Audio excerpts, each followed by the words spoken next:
Story 1. My rural school did this in the 2000s. Home economics, sewing, taxes, cooking, woodworking, etc. You could even get into metalworking, accounting, quilting, pottery, etc. if you wanted to. Story 2. I would be opposed to the extra hour, but not the activities. School was already an 8-hour-a-day thing. Pushing it up to 9 hours means it actually becomes longer than a full-time job, and that's before you get to homework and things like that. Story 3. Schools have these programs already, and the kids in them don't care. It's not immediately relevant to their lives, so they don't pay attention, sort of like if I were to talk to you about the do's and don'ts of denture cream. You might say, I'll figure it out later when I need to know it, and stop paying attention. I've taught in several schools that have tried to teach social skills, kindness, meditation, financial literacy, and other similar topics. In every case, the kids did not care. It was their least favorite part of the day because it felt like a waste of time. The point of education is to teach thinking, not doing. A well-educated student can teach themselves these things. A quick Google search can teach you how to file taxes, cook, and so on. But you can't Google how to do Algebra 2 and expect to understand what you read without some background in the subject matter. I hear arguments like this all the time, and I think the real issue is people not taking responsibility. I can't cook? That must be the school's fault. We need education reform. No, it's not the school's fault. It's your fault. You could literally Google a recipe in 20 seconds. Stop blaming other people for your problems. People don't realize that the point of education isn't to teach facts, but to change your brain. For example, physics and math majors earn the highest scores in the medical college admission test, graduate management admission test, and law school admission test. It's not because they learned those things in class, but because their curriculum emphasizes logical thinking. When students slack in schoolwork, they're not just missing out on the opportunity to know stuff. They're missing out on the opportunity to be smarter. Story 4. My public school had classes that taught these things. I graduated high school a decade ago. I took home economics and learned how to cook. I took financial literacy to learn about taxes, budgeting, and investing. Is Utah just way ahead of the other states? Or is this a made-up issue? I've seen people who took these classes at my school post memes about not learning how to pay taxes. I wonder if the real problem is that nobody remembers this stuff because they teach it to you when it isn't relevant to your life. Story 5. Your grandparents had home economics classes for the girls and trade classes for the boys. Every once in a while, a member of the opposite sex would sign up for and take the wrong class, to much humor. They don't teach home economics or have trade classes anymore. Story 6. I think that they already waste enough time, and it would be worse for kids whose parents already taught them that stuff. Washing clothes is really a 20-minute lesson, and cooking and taxes have their own elective classes already. Story 7. Washing clothes? So you put the clothes in, some detergent, push a button, then a dryer, then a hanger? If you can't figure out washing clothes or cooking on your own, you definitely shouldn't be allowed to drive. Taxes, debt, and personal finance are something that should be taught. Story 8. It's so funny how many of you think that kids will actually be interested in learning about taxes, stocks, etc. In what world do you think high school students would be attentive in a class about budgeting and taxes? Have any of you met high school kids before? Story 9. This used to be called home economics, and most schools had it. Then baby boomers did away with it because it cost too much. Now they make fun of young people for not knowing things they would have learned in home economics. Story 10. I am opposed to it. There is no reason parents cannot teach these things to their kids while doing said tasks. School is not responsible for every single thing. Also, with the internet, if a parent does not know how to change a tire, for example, they can easily learn. Story 11. This is all information anyone would be able to get online or ask somebody at home. Hey mom, how do you write a check? Boil an egg?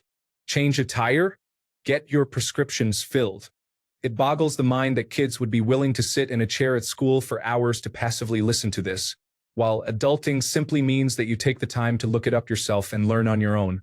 Since you are adulting, you get to decide how much time you want to spend on any of these things. Learning to cook does not mean you have to become a chef. It just means you can feed yourself reasonably nutritious food that you enjoy eating. You can go all out and learn to bake a fancy quiche if you enjoy it, or just learn to fry a couple of eggs in 2 minutes. You decide and have the power over how you want to feed yourself. It's okay if you don't want to learn to do your taxes, although if you only have one job and don't have properties or a business, it can be so straightforward that it's probably worth learning to do on your own in a couple of hours. There's no need to buy a sewing machine to alter your clothes unless you think you would enjoy it as a permanent hobby. But anyone can spend a couple of dollars on a cheap sewing kit and look up how to sew a button because it only takes a few minutes and it does come in handy. It's totally fine to wait until your button falls off. There are no prescribed items you must know to be an adult. You just have to do the best you can with what you have, and that often means learning something new on your own when needed, and you get to decide how to do it. Story 12. These are things that can be learned independently by simply doing them. Taxes are nearly foolproof in most cases because they are designed to be. Washing clothes, follow the instruction manual. Cooking, watch a video, follow a recipe. What these all have in common is that you need a solid grasp of numeracy and literacy. These are things that must be explicitly taught. These are the core skills that underpin almost everything. People who complain about not being taught how to do their taxes tend to have poor numeracy skills. People who struggle to fill out a form tend to have poor literacy. Can't read instructions? Literacy issue. You can make education as practical as possible, but the fact is many don't want to learn until it's too late. I say this as a teacher. We really do a lot to make education as relevant to real-world needs as possible, but there is no getting around the fact that a person must learn to be fluent in both reading and writing, as well as be able to think mathematically to cope in the real world. The rest of what we do is for the purpose of teaching you how to learn effectively, how to think in different ways, how to adapt to unfamiliar challenges, and how to deal with abstract ideas. We don't teach the model of the atom because you need to know where the electrons go. We teach you so that you can learn how to grasp concepts that are not directly observable, make logical conclusions from them, and apply abstract ideas to real-world phenomena. The actual topics are just vehicles for these skills. Story 13. I think it's ridiculous that washing clothes and basic cooking would be considered adult stuff. These are all things I learned at home and was doing for myself by high school. Are people's parents really just doing all this for them? Story 14. Nope. Parents have to take some responsibility for having kids, too. Also, cooking has largely been dropped from curricula mainly because of the danger in it. A child drops chicken on the dirty floor and picks it up quickly. A child knocks boiling water off the stove. Schools would be sued quite quickly. Tax, yeah. But wouldn't it be better to teach kids about how governments use their tax? Story 15. Here's the deal about paying taxes. It changes every single year. By design, taxes are hard. They don't need to be, but they are. Teach critical thinking and reading comprehension instead. Story 16. Japanese schools do this to a degree. The students are responsible for cleaning the classroom and serving lunch to their classmates. I think it would be a great idea if well explained and supported by the community. Otherwise, the school risks parents going bananas, think overly concerned parents and who knows what. Story 17. You mean things parents should be teaching their children without relying on educators to teach them? Here, you teach them this because I don't want to. Here, you teach them this because I don't have the time to. Here, you teach them this because I don't know how to teach. How about we teach people how to be parents without involving religion or politics? How about we teach people how not to be parents if they don't want to? How about we make a strong middle class so that parents have time and energy to teach their children the things that they need to know and can still do things like pay rent and feed themselves? Man, life is hard. Story 18. I'm pretty frustrated by the number of people who don't understand that school isn't supposed to spoon-feed you every piece of information you'll need as an adult. Instead, it is meant to teach you to learn, think critically and logically, and be resourceful, among many other things, to help you help yourself. If anything, it's just the excessive focus on testing that causes this kind of learning to take a back burner, teaching only how to take some unimportant tests that don't even assess these abilities. Story 19. Opposed. 1 hour every day for 4 years, 8 or 12 is just way too high. How about it is a mandatory elective and you take 2 of them in high school totaling 1 year? I did woodshop, mechanical design, architecture, art, and economics as electives. Just remove two of those and you can add home life understanding or something similar. Also, people mention home economics. I had that and it was not useful. During the course of 5 months, we made cookies and a gingerbread house, and that was it. Literally, October to December was a gingerbread house. I have no clue how, but it is true. Story 20. Definitely not. The school day is long enough already, and it would be very costly to add another hour. Some sort of home economics should be available as an elective class. But there are lots of kids who learn the basic skills from their parents. For kids who have been doing laundry, cooking, and so on for years as regular chores, it would be frustrating and wasteful to sit through a mandatory class on that. I do agree that some basic money management skills should be taught, but that can be done in math class. I remember calculating interest and keeping a pretend budget as homework. Story 21. Don't forget civics. We need to start teaching civics again so people learn how bills and elections work and that there's nothing mysterious about it. Story 22. We had industrial arts, home economics, consumer economics, and adult living as required classes in middle school and high school. It was great. I remember doing a project on generic versus name brand products. In the end, though, we could have used ongoing classes that teach how to fix household electronics, how to take care of a home, etc. I really love the Korean and Japanese practices of having school children take care of their schools. They don't have janitors. All school children are required to do these tasks. Story 23. Well, my kids learn that at home. I did not learn anything at home but taught myself since I didn't have much education due to neglect. I needed to learn, and for the most part, if you can read instructions, then you can do it. Today, there is YouTube and such as well. I'm not sure why people can't do laundry or cook if they can read. I'm thinking also, my kids all took home economics, sewing, etc., so isn't it already there? My first thought is it would be a really boring class for some that don't need it, but an easy credit and helpful for those that do. An extra hour of their time every day adds up though, and not worth it if not needed. I'm also thinking, since we moved to a different state, the education here is shockingly terrible. We've been blown away by the lack of education and efforts to push kids through the system at all costs. My son came home laughing on his first day because tests here aren't actually tests. The teacher shares the answers when someone raises their hand. It's crazy. My daughter had an assignment on her third day here regarding a subject she had no knowledge of because she entered midterm and should have failed or had to redo it after studying, because she only got a 56 on it. The teacher gave her a B+ with some story about knowing half of it anyway. That's not right. She doesn't learn the subject if she's being pushed through. Something needs to be done, but I don't have any answers. I'm so concerned about kids growing up in this type of school system. They can barely read. Maybe that's half the problem right there. Story 24. 1. I just realized there's a few generations that don't know what home economics and civics classes are. You should know how to wash clothes because your parents should be teaching you those things. Unfortunately, public education in the United States is wildly underfunded, and some things just aren't up to the school to teach you, like how to wash your clothes and cook basic food. Story 25. You mean home economics? That is literally what home economics was in my area.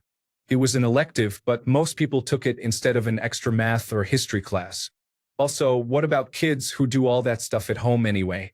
I doubt those kids want that in school and at home. Story 26. That was called home economics 25 years ago when I was in high school. Everyone had to take the class. I thought it was pretty decent even at the time. Story 27. How about teaching financial literacy and media literacy? In today's world, it would do wonders for society if the next generation could avoid taking on too much debt and buying into garbage news and conspiracy theories. Just imagine. Story 28. I see this we should have learned real life skills in school thing quite a bit, and I want to take a moment to address it. The following is not an attack on you, but rather on the sentiment you expressed. I think you did learn accounting and budgeting for a house in first grade when you learned how to add and subtract. Surely by sixth grade, you'd mastered four-digit addition and subtraction, which, for most of us, is quite enough to construct a budget. If you wanted to extrapolate your monthly income to yearly goals, surely the multiplication you learned by seventh grade would do the trick. If you wanted to get super fancy and figure out how much interest your savings account will accrue, that same multiplication applied with a little understanding of fractions would fit the bill. What school can't teach you, though, is the willpower to actually sit down and write out a budget and stick to it. School tries to instill this lesson indirectly with points and grades and earning and such, but it's not a lesson that easily transfers for some. Let's move on to the next one, how to build credit. I suppose school could have taught you the formula for calculating your credit score, but you'd have to use quite a bit of that math you learned in Algebra 2 to really do it well. By the way, carrying large balances relative to the maximum amount you can borrow, applying for a lot of credit in a short time, and not paying your bills on time all hurt your credit. Applying for limited credit, spaced out, using that credit, and then paying it off on time builds your credit. Now, what are we going to do with the remaining 45 minutes of the period? Again, schools try to help you practice these skills. Are you the kind of kid who turns in work late all the time? Bad grade, credit score. Are you the kind of kid whose dog always eats the homework? No one is going to believe you when the dog really eats your homework. Are you the kind of student who makes a good faith effort to learn and participate? You might find that 79 turning into an 80. Doing good earns you credit. Doing bad burns your credit. Taxes. I love this one. Schools could have better prepared you to do your own taxes if they had placed more emphasis on making the instructions for every assignment more difficult to read and written in the most obtuse way possible. They could have compounded the lesson by ensuring that completing any assignment required you to locate and properly fill out 4 separate forms, 2 of which would require you to dig through piles of your old work to complete. I'm sure no one would have complained about that. How to apply for a loan. Step 1. Call the lending institution of your choice. Step 2. Declare that you would like to borrow some money. Step 3. Answer a bunch of questions, including what your social security number is and your total yearly income. Step 4. Get approved or declined. No one reads your resume. It's a page, and most employers know it's exaggerated. The cover letter isn't much better. But even if they had a great deal of weight, cover letters, and resumes for that matter, are best as documents tailored to their specific workplace. Tailoring your writing to a specific audience/task is one of the chief skills English class is trying to teach you. Here's the bottom line, you are right. Everything important in your life you do have to learn on your own. School cannot be the place to give you all the knowledge you'll ever need, especially in a world moving as quickly as ours is. The best school can do is to help you train your brain to deal with complex, abstract concepts and apply those skills to specific tasks. School can teach you how to learn. The algebra and the literary analysis are the substance of how that is done. It's not really important to be able to list off the major character flaws of Macbeth. Far more important is to be able to take an obtuse document, Shakespeare equals tax code, and make sense of it. Far more important for you to be able to think about this guy who got everything he wanted and still wasn't happy and what that means for your life.